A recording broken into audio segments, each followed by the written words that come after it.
Hello, and welcome to Small Biz Catalyst. I am your host, Ayisat Abilogun. Join me as we explore ways that we as small business owners can pay ourselves a growing six-figure salary without pulling out our hair. Whether you're a small business owner or an economic development professional, this show is for you. Let's explore together. And if you listen to the end, I will share some grants that might be beneficial to your business. Hi everyone, welcome to Small Biz Catalyst. And today we have 5 great individuals from the city of Irving. We are spotlighting the city of Irving, Texas. At the end of today's episode, you are going to learn what the city of entrepreneurs has in store for you as an entrepreneur. You're going to learn a little bit about what's going on and how you can connect. And of course, there's going to be new things for you to learn and maybe a few things that you've probably never heard before. So before we start, I want to introduce our guest. We have Mayor Rick Stoffer, our city manager, Chris Hillman, the president of Irving Colinas Chamber, Beth Bowman, Phil Sanders, Assistant City Manager, and Brian Awood. I am so sorry, I forgot your title. Oh, no problem. Economic Development Manager. Oh, Brian, I met you. Yes, I met you a while before. Great. Well, thank you all for being here today. And today's first question, because we're highlighting the city of Irving, and anyone can jump in. Will you tell us about the city's small business and entrepreneurship program? What should a small business owner know before starting in Irving? Or if they're interested in Irving, what are some things that you think it's important for them to know?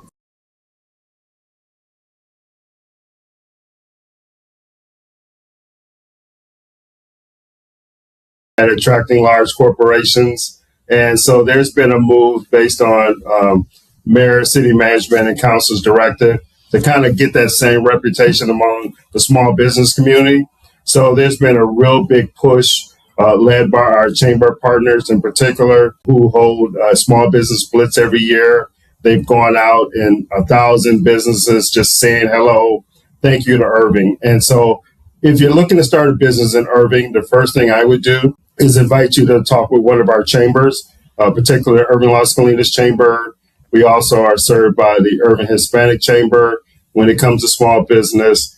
But then also my office, Amanda Carey, who is a small business coordinator, touching base with us.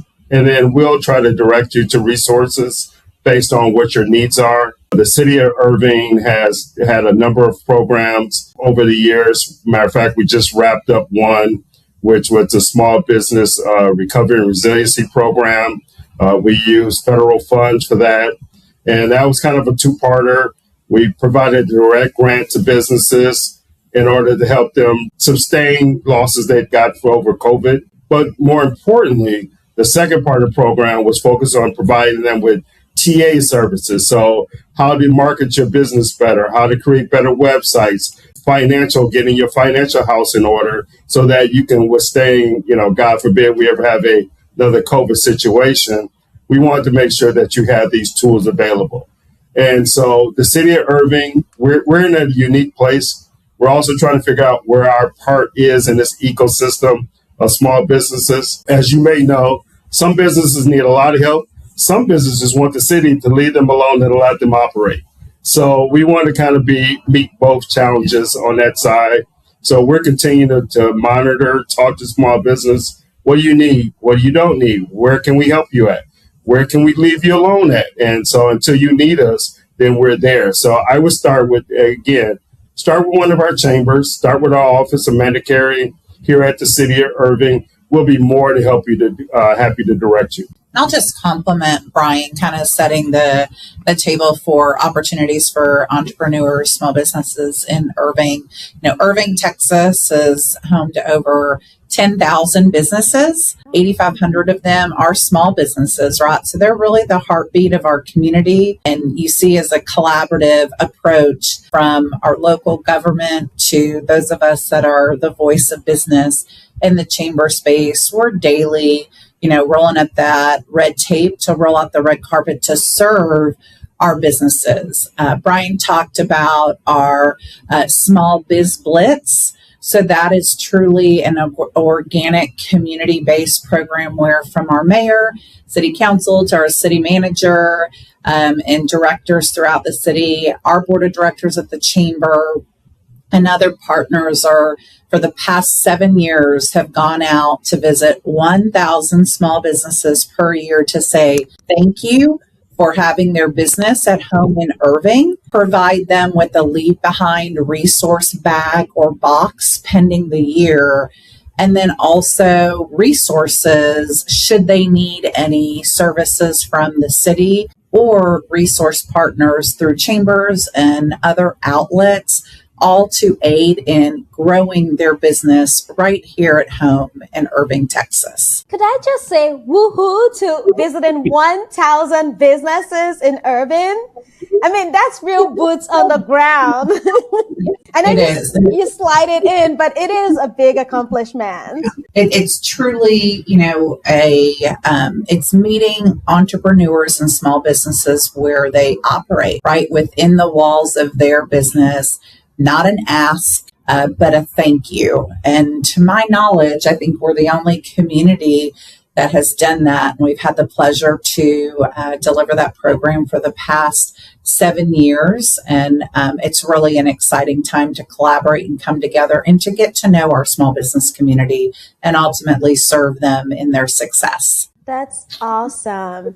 So in light of that, just, thanking your businesses and also just, bringing them into that ecosystem and keeping them aware of what you're doing. What's the vision for the entrepreneurial landscape in Irving over the next 5 or 10 years?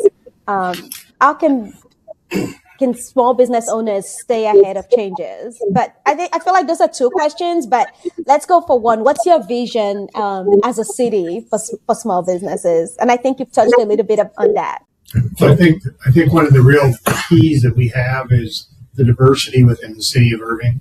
We have over 90 languages that are spoken in our school district.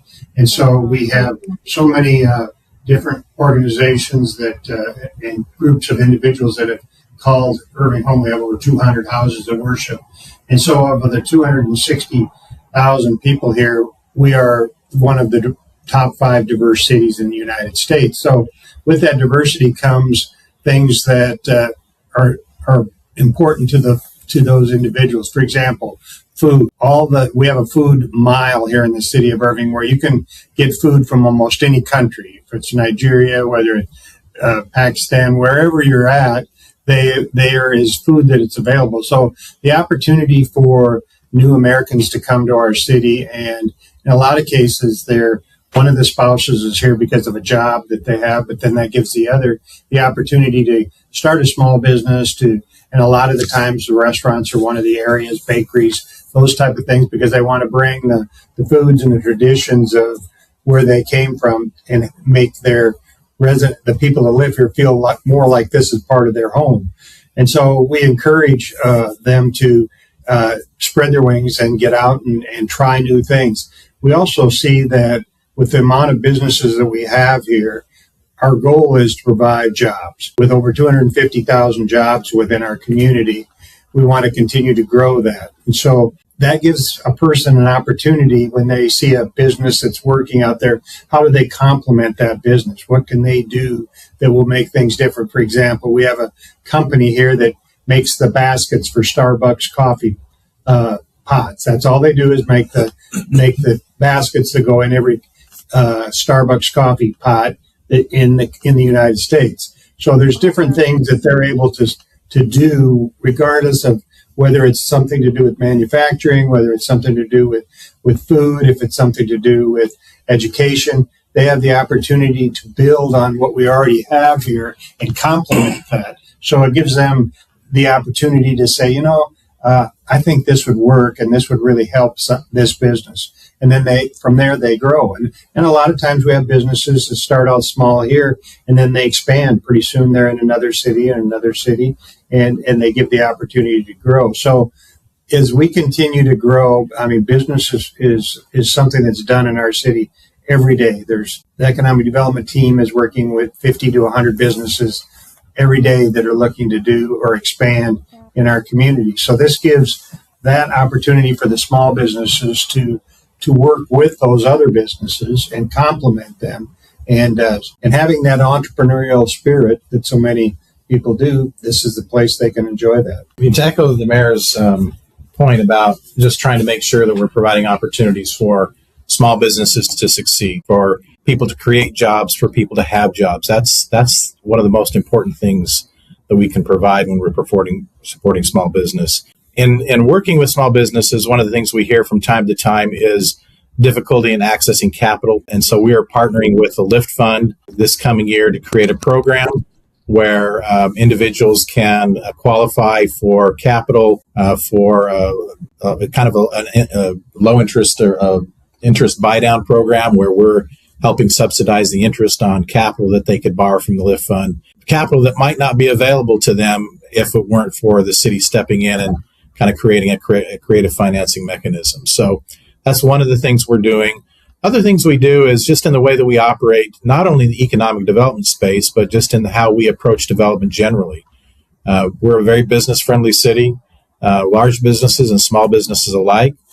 We have a process in our permitting world where we really try to get the regulatory process very streamlined so that people can come in, apply for their permits, get an answer. They're not stuck in the bureaucracy for a long period of time. We're very efficient with how we're dealing and helping small businesses achieve what they want to do within the framework of the rules that we have here in Irving. So that's just a couple of areas where we really try to support small business. And Brian, we have a couple of additional grants that we provide that help small businesses from not only facade enhancements, but sign enhancements or sign improvements as well. Yeah. So again, the city of Irving tries to find different ways to help out. And again, a lot of things we find out is simple facade improvements. So we have programs for that, particularly in our Heritage District. We have both corridor grant programs. And again, these are grants to help them rebate money that they put in improvements on the building to attract customers. One other thing I would say is that our chambers and our own communication department does a real excellent job at promoting and putting out. The chamber hold grand openings, our communication department through our social media channels, the amount of people that for Irving residents that pay attention to our digital platforms is amazing. And so that gives us a lot of outreach through those type of programs. But again, facade, corridor programs. One of the things that is common in Irving is when a small business has a grand opening and they're partnering with the chamber and introducing their business to the community, it's common that the mayor or city council members or myself will be at those grand openings to welcome them. This is not just large businesses with hundreds of employees. This is small business with just a couple family members and they're just starting out brand new. We want to make sure that they understand that they're welcome in the city and they get that from the highest level here in Irving. And I'll just share what is unique about Irving, right? When you think about entrepreneurs and small business owners, what do they need? Capital, customers, and access. And in Irving, collectively, you have your stakeholders from your local municipal government, the city of Irving. Brian talked about the chambers, right? So we have the pleasure to serve all of the Irving Las Colinas area, but we also have some very targeted chambers in their outreach, from the Hispanic Chamber to the Nepalese Chamber. We have chambers at the federal level with the U.S. Chamber of Commerce and at the state level through Texas Chamber of Commerce executives. All these entities are working together to pull resources in an effort to help entrepreneurs and ultimately small business owners be successful. I just want to underscore, to be able to work with the mayor and city council and city manager that are excited about jobs and capital investment is truly a blank canvas to success. So for your listeners that are thinking about starting a small business or currently operating a small business and looking at other communities in which they might want to expand their concept, we would welcome the opportunity to work with them and bring them home to Irving, Texas. I think Listeners, a I'm lot of, just going to share this. Oh, go ahead. Please go ahead. Is that I you, think a Phil? lot, yeah, I think a lot of the Yes, things, Mayor. Mayor, I think a lot of Sorry. things that make a difference is the fact that we work very closely with our chamber to make sure that there's ambassadors that go out into the community as well. So it's twofold. There's those individuals that are members of the chamber that we have regular events with and they participate in, but through the small business blitz, it's everybody, whether you're a chamber member or not. We want to make sure that you're included in the process, that you know what's available for us. And so we've designated other areas. Brian mentioned the historic downtown area, but we have TIF zones and others that are set up within the community where we have dollars that we can utilize for making things happen in those areas. For example, we talk about facade improvements and signage, but we have complete new buildings that are being built that we're helping with as well. So it's a real opportunity for an individual to invest their dollars, knowing that there's other dollars available for them to get them up and going and open, and then to know that there's a program. As we have a ribbon cutting today. We had one last week. A week or so ago, we had a group that's a family business started that they do pet funerals and work with pets and cemeteries and things of that nature. And so it's a new opportunity for our community to have something like that. But you had myself, you had business people, 10 people who own major businesses here. Some of them work for Fortune 500 company. Some of them are small as well. Meet with them as the ribbon cutting and explain how they can better do business. And the other thing that we do as a city is we have quarterly meetings with our purchasing department where we allow small businesses, all businesses, to understand how they can be put on the vendor list. So as we need things in the city, maybe we're doing an event where we need balloons, or we're doing an event where we need vehicles or something of that nature. So it's for big and small businesses as well. Then they get a notice from our purchasing department that, hey, this is going on. Would you like to bid on it? Would you like to be aware of it? So there's a lot of things we do as a city to also incorporate them into the business that we do as a city so that they're aware of how they can be involved with that. So let's say you have somebody that has a small printing company with 4 or 5 employees. We may utilize them when we have a state of the city, or when we have something that's going on where we're honoring past employees that have done things, or we're highlighting citizens in the community that have done outstanding work. So in addition to working with them to have the finances and working with them to have the partnership through our ambassadors to lean on if they have questions, we also want them to get involved. And if there's an opportunity for them to do business with the city, we want them to be able to do business as well. So we're trying to complete the whole package so that they can see the end game and what it can accomplish. Beth mentioned the Nepalese community. When I started in office about 8 years ago, they just had started to grow in our community. Today, between our community and one other, they have 50,000 people. And so we've had opportunities for Chris and myself and the police chief and the fire chief and the inspection team to go out, and the permitting team, and meet with them in their house of worship and explain, if you want to do business in the city of Irving, you've got to get permits, you've got to have fire inspection, you've got processes you have to go through so that they don't head down a business trail and they've spent a bunch of money and they really haven't addressed the real issues they need to address, whether that's $50,000-$60,000 for a grease trap if they're going to do a restaurant, those type of things that we make sure that they know about what they're doing and who to talk to at the city to make that happen. So on lots of occasions, we'll bring together 5 or 6 of our department heads and team managers to meet with individual groups. I think you guys have mentioned a lot of things that I don't want to slide through. And I want our audience to just be really aware of this. The fact that there's 5 of you, I know we can't see one, there's 5 of you here is a testament to the collaboration. Thank you, Phil. That is so cool. It's a testament to the collaboration that goes on in the city of Irving. I just want to just recap a few things. So if whether you're an existing or just interested in starting your business in Irving, you've got a team all the way from the mayor to the city manager to the EDCs to the chamber and also the communities around you. You've got a team. Oh, and by the way, I don't want to miss things like the access to capital program that's coming up. So you guys be on the lookout. And if I learn about it, I'm going to share it with you all in my newsletter. And also just the fact that I love what you said, Beth, about, small businesses need customers, access to capital, and just access to resources. I love that your city is intentional about having small businesses be aware of opportunities of, be connected to your purchasing department, because I know that's a big deal and an area that a lot of business don't even tap into. So if you've been curious about how to do business with the city of Irving and you're a small business owner, you are not out of the loop. You can get connected. I just wanted to just touch on that before we move forward. So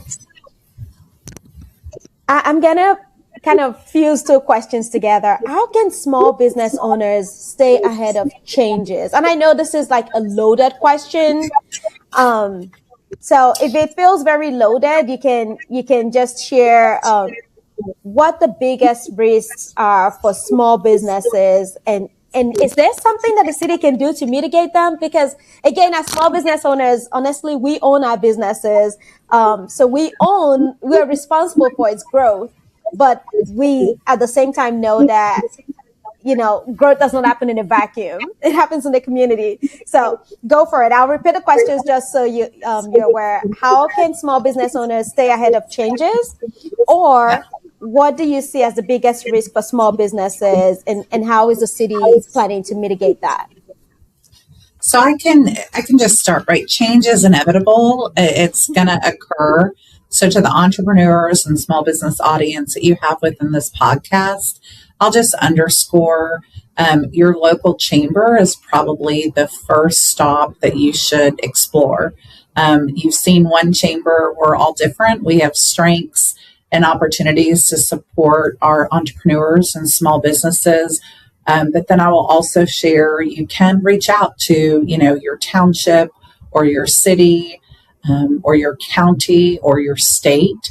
There are many governmental entities that are really wanting to champion and support small businesses and have them, be homegrown and ultimately transition into middle market and enterprise companies, right? That's a success story.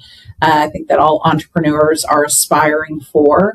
But I will just share, you gave a nod to the collaboration around this table. This is unique. This just does not happen. Governmental entities have a lot of responsibility to not just serve business industry, but to take care of their residents.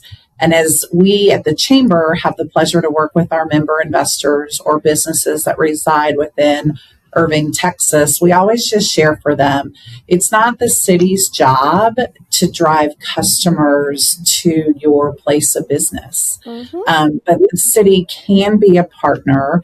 And we're very thankful in Irving that we have a mayor and council, city manager that really share, like, Irving is open for business and they want to do everything they can to shop local and shop often.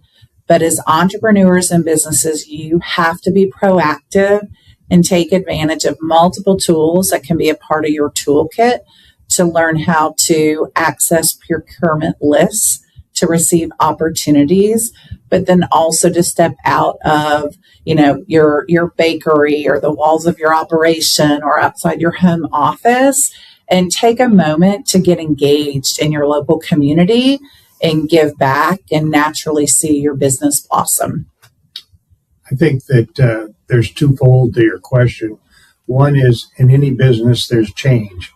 And so whether that's through IT, whether that's through insurance, whether that's through taxes, I think that there's an opportunity through all the different organizations and within the chamber to take that, to be involved and have those questions answered, to have For example, the chamber to have an event where they talk about insurance and how the prices are going up and the premiums and what you should be looking at, or talk about something that's new in IT that may be able to help you in your situation, or how do you partner with somebody who's actually in one of those businesses to make sure that you're getting the best return for your dollar. So I think there's a business component that we deal with every day, whether it's rents, whether it's buying real estate or equipment, insuring that equipment, buying vehicles, just the day accounting, just the day-to-day things that goes in, whether you've got 10,000 employees or whether you've got 1,000 employees or whether you got one, or it's just you and your husband. You've got those things that you have to deal with. And I think the chambers offer the opportunity to come together several times a year and talk about the business part of things and how that works. As far as customers, I believe Beth hit the nail on the head. When you really talk about customers, it's about how do you develop that team of people that want to come to your facility. So being involved at the ribbon cuttings, being involved with the chamber, so when they come together to talk about different things that are going on in the community, you develop those relationships with those other business owners who then also have employees who say, hey, I met this person, they're starting this new business, it looks like a lot of fun, it looks like it's something we'd like to, or they're going to provide a great product for us, it'll be something that we really want to participate in. Then you'll start to build your customer base. So I think engagement is key to whether you're talking about how to deal with the business component or whether you're talking about how to build your customer base. Thank you so much for that. And I've loved learning about Irving, even though I've been to the city of Irving and I do know at least one of you. I am so glad that there's so much going on because Irving is a significant part of the DFW Metroplex. But not only the DFW Metroplex, a great state of Texas. So I'm really excited about what Irving is doing to support small business. So I have one question for you. One more question. What advice do you have for today's entrepreneur? So I'll just share, having the pleasure to work with many of them day in, day out. During the pandemic, I know our team at the chamber really became unlicensed counselors to just listen and help people navigate through uncharted waters. And we did that collaboratively with our partners at the city, the Irving Convention and Visitors Bureau, and others that are key stakeholders helping our businesses thrive right here at home in Irving. But just because you hear no, doesn't mean close your books, lock the door, we're shutting down the business, but would just encourage our entrepreneurs or small businesses that hear no to really receive it as maybe no, not now, or that no means they just need to pivot in a different direction. But there's a tremendous volume of customer opportunities within Irving, Texas, within the North Texas region, and ultimately within the state. And what we hear from our enterprise customers who want to do businesses with small businesses, they want small businesses to be a part of their supply chain network.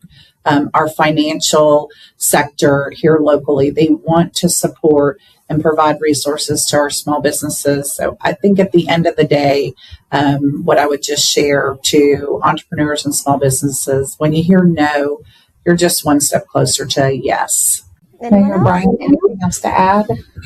I think, I agree with what Beth said. The one thing I find interesting, and you kind of started off about statistics about small business, how they fail, the number of rate. One thing people don't pay attention to is, even though that particular business may have failed, that business owner probably started another business because they have it in them. So it kind of goes back to what Beth's saying, it's just being aggressive, knowing what you're doing. Don't take no for an answer. So if something didn't work out, there is another opportunity out there. The other piece of advice I would give for small business, and when I've talked to them, is know your business back and forth. So don't tell me who you think your customers are. Know who they are. Know where they are. So again, if they're all coming for a particular zip code, well then, why aren't you spending most of your marketing budget trying to get the rest of people in that zip code? Because you have people that can speak on your behalf. So know your customers, and again, know your numbers. So again, when you go talk to people, there's nothing worse than going to talk to someone. They ask you a question and you're like, I don't have the answer, or you give me your opinion. What business people want to know are what are the actual numbers. So know those back and forth. In the heart of North Texas, there's a city built for visionaries, a place where ideas move faster, connections run deeper, and opportunity is always within reach. Welcome to Irving, Texas, strategically positioned between Dallas and Fort Worth with global access, a skilled workforce, and a business-first mindset. Here, startups scale, small businesses grow, and if you have an idea, Irving is ready to help it grow. Irving isn't just where business happens, it's where business takes off. Well, I'm going to summarize your advice to every entrepreneurs. No is not a no. No is a path to a yes. That's how I'm going to summarize that. And then just know your numbers, know your customers, know where they are, and be aggressive. I just want to say thank you so much, y'all, for being here today. It's been such a pleasure to host you, and I can't wait to share this episode with our audience, not only here in Texas, but I want people to know what's going on in Texas, but what's also going on in the city of Irving. So thank you so much. Thank you very much. Thank you. Thank you. Thank you. We have 2 grants announcements today. The first grant is the J.N. and Mace Erdens Foundation grant. This grant is the application deadline is March 1st, 2026, and the maximum grant amount is not specified. To find out more about this grant, go to bofA.foundationssource.com/myfs/giving-hub/39012/Eden Foundation. The second grant is by Henry Foundation. The deadline is March 1st, 2026. The maximum grant amount is not specified, which means, guys, you have the liberty of going as high or as low as you want. For this grant, you need to call 432-522-2285 before applying. You can also go to henrymidland.org to find out more, or for the application, you can go to henrymidland.org/application-instructions.html. Until next time.